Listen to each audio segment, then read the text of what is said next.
The Constitution of India. Part 5. The Union.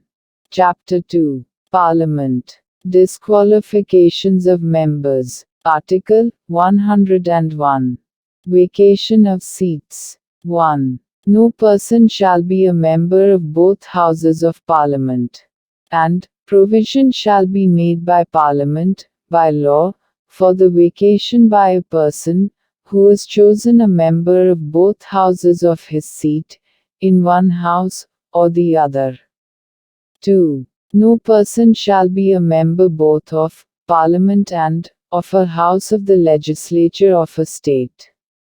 And, if a person is chosen a member both of Parliament and of a House of the Legislature of a state, then, at the expiration of such period as may be specified in rules made by the President, that person's seat in Parliament shall become vacant, unless he has previously resigned his seat in the legislature of the state. 3. If a member of either House of Parliament becomes subject to any of the disqualifications mentioned in Clause 1 or Clause 2 of Article 102, or resigns his seat, by writing under his hand addressed to the Chairman or the Speaker, as the case may be, and his resignation is accepted by the Chairman or the Speaker, as the case may be, his seat shall thereupon become vacant.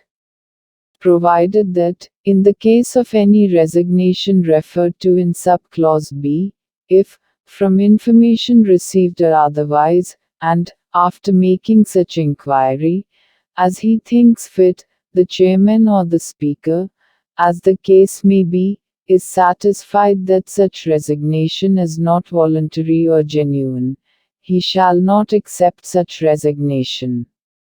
4. If for a period of 60 days, a member, of either House of Parliament, is, without permission of the House, absent from all meetings thereof, the House may declare his seat vacant.